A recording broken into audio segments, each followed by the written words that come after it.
Welcome to Hard Talk. I'm Stephen Sackur. You don't need to be a clairvoyant to see that 2023 will bring extraordinary turbulence to Pakistan.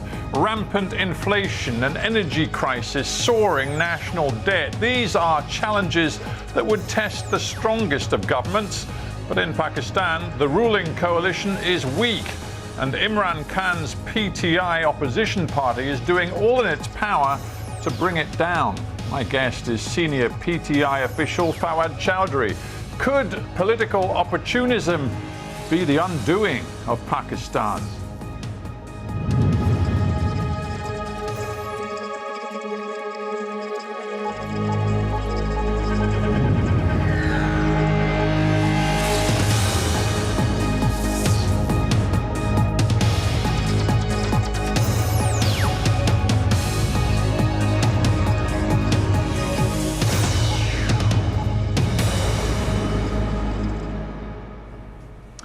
Fawad Chaudhry in Lahore, welcome to Hard Talk. Thank you. Mr. Chaudhry, if ever there were a time in Pakistan for politicians to put their partisan interests and differences aside and pull together for the good of the nation, it would be now, with your country facing a massive economic crisis. Are you in the PTI prepared to do that? Yeah, we are all prepared to do that. But you will appreciate we are not a communist country. We are not a one-party party system that prevailing in Pakistan. We are a democracy, and in democracy, parties do have their own programs. But in democracy, parties do have their differences, and it's same as in Pakistan. So we have our program, and as when we were in the government and when Imran Khan was removed unconstitutionally through using illegal means, the Pakistan is culminated into a huge political chaos, and the this economic chaos that you referred to is actually a result of that political chaos that was created unnecessarily in Pakistan by removing Imran Khan. And now people of Pakistan are standing on the one side, and the present ruling elite that we call imported government is standing on the other side. So that's the primary problem in Pakistan. The problem is that right now, your country needs very urgently to get new sources of funding, not least from the IMF. Otherwise, you frankly, in Pakistan, could run out of money. Your foreign currency reserves are very close to running out. In that context, is it responsible for you personally, in recent days, to call for new massive nationwide street protests against the current government? Well, Stephen, we will appreciate when the no confidence move was presented in the House, our reserves were $16 billion. At one point, it was actually $21 billion. So, with the political crisis that that was created in Pakistan, the foreign reserves started declining, and now it's actually less than $6 billion.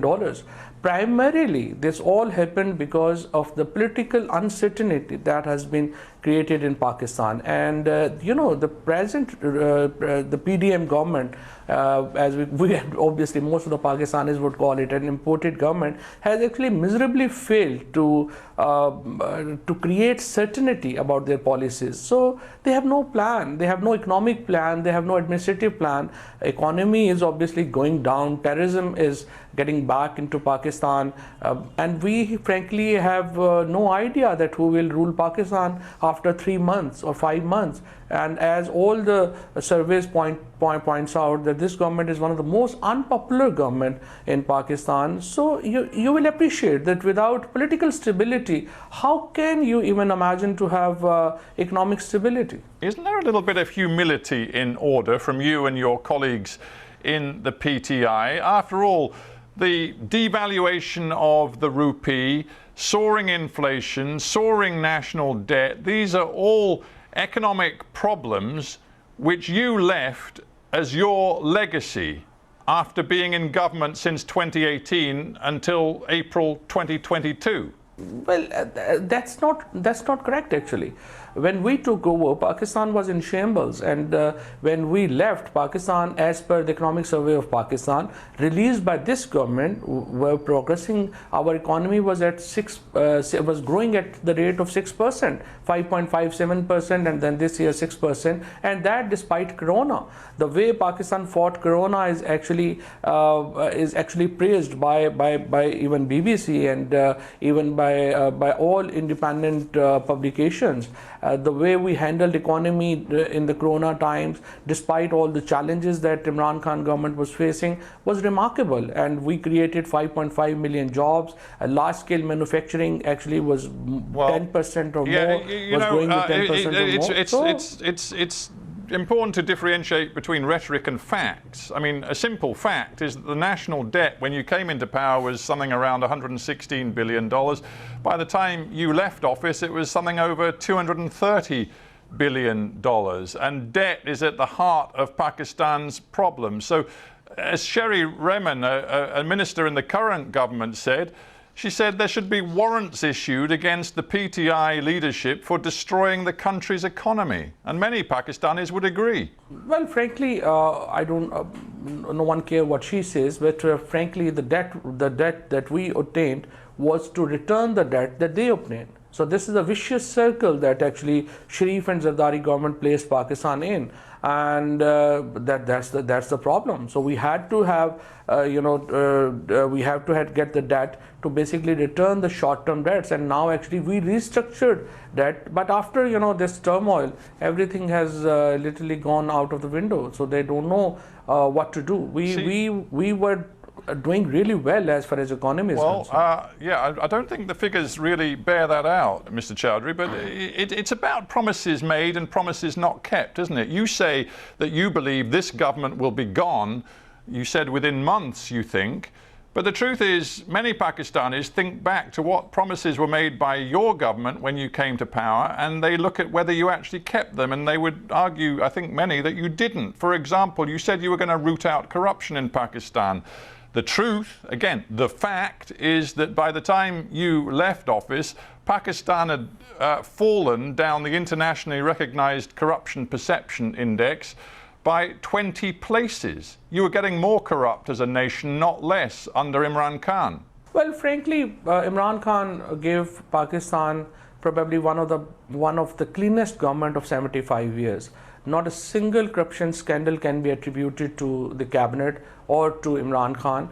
So, and on a political stage, the corruption really gone down. Primarily, it was the judicial, or you can say the rule of law, the departments that deals with the rule of law. For example, judiciary, that has actually contributed in that index, but not on the political side. On the political side, Imran Khan gave one of the cleanest government of 75 years. See, that might hold more water as an argument if Imran Khan himself, and indeed you and other officials from the PTI, weren't now facing serious legal challenges as a result of things you've done and said in the recent past, in particular things about the machinery of law enforcement, judiciary, and electoral competence in your country. You personally are now facing charges, aren't you? Well, I am facing blasphemy charges also. I'm facing terrorism charges also, and Imran Khan is facing around 28 criminal cases. All are manipulated. This is the worst months as far as human rights are concerned. Our people, our leadership, everyone has been implicated in a fake cases. Evidence is forged, and the kind of cases are actually funny. For example, I am facing a blasphemy case where incident happened in Medina, where this prime minister and his team was actually heckled by Pakistanis, and they came back and they registered criminal blasphemy case against us. Is it funny? Against the whole leadership of PTI. Is it funny that the Election Commission of Pakistan charges Imran Khan with failing to properly report to the tax authorities dozens and dozens of gifts, some of them worth a lot of money, that he received as Prime Minister? Is that funny? Well, it is funny because as you know, this election commissioner, we call it like a subsidiary of PMLN, and all of his decisions have actually been, literally all of his decisions are reversed by the courts when those decisions were challenged in the court. So all of like this decision will also be reversed because this decision of him is also mala fide, and the gifts Imran Khan received were declared. This is part of his tax return. This is part of PTI, whatever has been shown as a PTI interest, that has also been declared. So there is nothing which is undeclared and unlawful. So I believe that this decision of Election Commission will also be reversed. Yeah, it seems that the PTI, having lost the confidence of Parliament in April 2022, have been forced out of office, is now turning its ire on many different branches of the Pakistani government. I'm looking at the judiciary, I'm looking at the election commission. You say that they are deeply biased and unfair against you. Seems you've also turned against the Pakistani military. Is that right? No, we are not. We have not turned against anyone. We have respect for institutions. We want a working relationship, but you will appreciate in Pakistan, the unelected, especially military and judiciary, has exercised powers beyond constitution, and this is not new. Right. This so is you nothing don't. new No, as to be far as clear about Pakistan this is word concerned. respect, then you don't respect key institutions. I mean, it's clear Imran Khan has already had to formally apologise to the court for some of the words he used in the past about the judiciary. So it's clear there is a lack of respect from the PTI, which now, I would argue, seems to run all the way through to the military itself, which of course you used to support because they helped you come to power. They were supportive of you back in 2018, but now it seems your relationship with the military is completely soured. Now, first, I don't agree with you that military helped PTI to come to power. It was the 22 years that took PTI to come to power, and I don't think so any military or any institution can support you for that long. So we came into power, but yes, we were ousted by a conspiracy in which some of the army generals were involved. There's no doubt about that, and establishment actually played a very active role in ouster of Imran Khan, and there were issues, and obviously one issue was that the allied parties and members were actually taken to Sindh House, and their loyalties were bought. So Imran Khan was I'm going to stop you there. I'm going to stop you there because what you're saying is inflammatory, and frankly, I'm wondering whether you can back it with any evidence at all. I'm looking at a quote given by ISI new chief, General Nadeem Anjum, in October 2022, where he was alongside the military spokesman, General Iftikhar, and they both said, and I'm going to be clear about this, that Imran Khan had sought the help of the military in the spring of 2022 to subvert constitutional processes when he was facing that vote of parliamentary no confidence. The army alleges that Imran Khan turned to them and asked military chiefs to help him subvert the constitution. Well, this can be, you can say, them versus us. Because our view is totally different. We never said that. We only said that let's let the Pakistan, let's not a stable government go like this, and the way the many of our allies, like the allied parties, who everyone knows that establishment control their positions. The way they are behaving, they are likely, it's very much clear that they are following instructions. So that should not be done, and politics should be left on the politician. So that is something very different from asking help. Are you telling me that these military chiefs that I am quoting to you, they are out and out liars? Is that your contention? Well, the last army chief has obviously was as the Imran Khan has said many times, was actively involved in sending our government home, and unfortunately this is what the fact is. But I'm not talking just about General Bajwa. I'm talking about the current military leadership who have backed General Bajwa's claim that you in the PTI were asking the army to do unconstitutional things. Are you saying that the current military leadership too, as well as General Bajwa, are lying? Well, the current leadership has just resumed the office, and we are actually hoping that there will be change in the policy. But yes, the previous army chief was not talking the truth when he said that we are asking for the help. We were only asking for the neutrality of the army, which was not there, which was obviously that the Pakistani establishment was helping this present imported government to change the regime. Back in April of 2022, Imran Khan claimed that his removal was the result of a plot that originated in the United States, that he was threatened by the US government and the US government engineered his removal. He said he had proof, but as far as I can see, he has never produced any persuasive or compelling evidence whatsoever. That's not true again. We actually presented this cipher sent by Pakistani ambassador after his meeting with Donald Lu, the Assistant Secretary of State of United States of America, in which he says that a no confidence move is coming, and relationship of United States with Pakistan depends on the success or failure of that move. So that document was presented, and then we wrote to President of Pakistan for judicial inquiry into that, and we also demanded a judicial inquiry into that conspiracy. But unfortunately, our request in that regard was never entertained. We will now want that there should be a thorough inquiry into that allegation, but that is obviously with the courts. See, I'm now very confused, because first of all, that document you refer to, which was a cable from the US ambassador in Pakistan back home to Washington, that didn't represent any kind of proof of the plot that you were talking about. So that was not evidence. But also I'm confused because Imran Khan seems to have changed his mind. Giving an FT interview, Financial Times interview not long ago, Imran Khan said, you know what, I want to lead a Pakistan that has good relations with everyone, especially the US.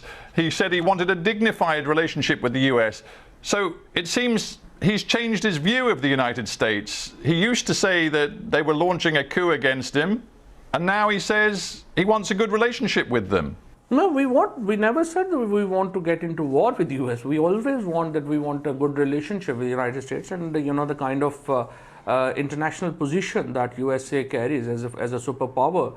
No political party in Pakistan would like to have a confrontational relationship with USA. But at this point, likewise, we do not expect USA, or for that matter any other country, to dictate us that who will govern Pakistan. That is a right that belongs to the people of Pakistan and not to the people of USA or UK, or for that matter any other country. We want a dignified relationship. But Mr. Chaudhry, do you not see that it makes no sense at all to, on the one hand, still accuse the US of launching a de facto conspiracy plot to remove your party from office, also to refer to the US as a master who seeks to use Pakistan as a slave, also, as Imran Khan once did, to refer to Osama bin Laden as a martyr, to do all of those things, and then in the very same breath say that actually you want a dignified, positive relationship with the United States?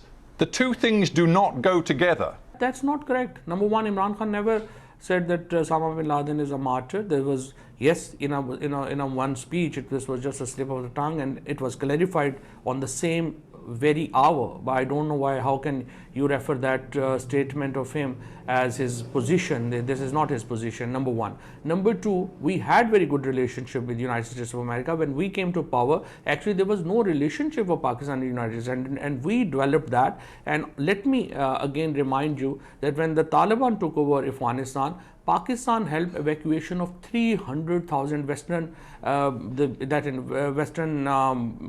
diplomats, the soldiers, and also the journalists. That includes BBC and New York Times and Reuters and so many others from Afghanistan. And actually we helped and we used our relationship and influence with the Taliban for the evacuation of these people. This is what Pakistan has delivered. And even now, the one incident we cannot say that will affect our relationship that much that we will never be able to have good relationship. The past is past. We want to have a good relationship, and I hope that United States also wants a good relationship with the Pakistan's most popular party. There is no two opinions about that. Yeah, the past is past, you say, but of course the past has legacies. One legacy of PTI policy is perhaps coming home to roost in Afghanistan. You welcomed the Taliban back. Imran Khan seemed to think it was positive that the Taliban were back in power in Kabul, but now we see, since the Taliban took over, that your own Pakistani Taliban has revived its military operations on Pakistani territory, and there is little doubt that it has been using Afghan territory as a means of building up its military strength. Do you now regret your policy toward the Taliban, both in Afghanistan and your failure to root them out in Pakistan? Well, that's not correct. Actually, unfortunately, this is yet another big failure of the present government, that they have not been able to carry on the policy, the Imran Khan's policy vis-a-vis Afghanistan. We were holding continuous meetings, we were holding continuous negotiations with the new authorities in Kabul, and we were actually close to solve this issue. But unfortunately, since this government took over, they have no idea what's going on in Afghanistan, what is the thinking of the new leadership, and unfortunately, they have ruined all our efforts to stabilize our relationship with Kabul. We wanted, a kind of exposure of Taliban to the international community. There is a war, there is 2 decades war inflicted on them. Obviously, there are problems. Obviously, the Afghan society right now and the Afghan government is not a normal country anymore, and world need to help them to rebuild as a nation. And we were trying to bring these authorities close to West. As I said, we helped evacuation of 300,000 Westerners from citizens of Western countries from Afghanistan, and we were trying to help stabilize these relationships. But this government has actually gone back on everything, and now it's totally hayway. No one knows what's going on that border. We've talked about economic problems and challenges facing Pakistan. We talked about the security challenge with the Pakistani Taliban once again launching offensives on Pakistani territory. The situation in your country is grave. Is Imran Khan prepared to do pretty much anything to bring the current government down before the next elections, which are due in November of 2023? Is he going to bring millions of people back onto the streets? Is he prepared to see chaos on the streets of Pakistan over the next few months?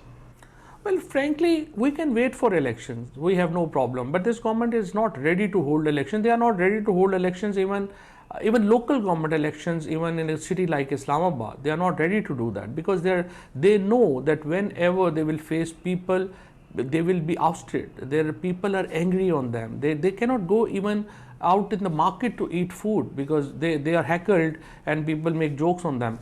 So they're totally unable to actually move around. So, and they move in the security. They have no access to the common man. Elections is not the need of PTI right now. Elections is the need of Pakistan right now. How will Pakistan, as the economic crisis that you mentioned in the earlier part, with this kind of situation, how will we move from here till 8-9 months from here to there? So how gonna we manage all these months is a problem. So that's why we are asking that election should be held as early as possible, so we can have a responsible government, a stable government, who can then look at issues and try to solve them. Do you fear for the stability of Pakistan right now? Well, looking at the performance of this government, anyone would fear about the stability of Pakistan. But we are a resilient nation. We have fought hard times before, and I'm sure we can fight it again. The only thing is that how can we bring political stability to Pakistan, and there must be a government that is stable enough to look at the issues and try to resolve these issues. Fawad Chaudhry, thank you very much indeed for joining me on Hard Talk. Thank you.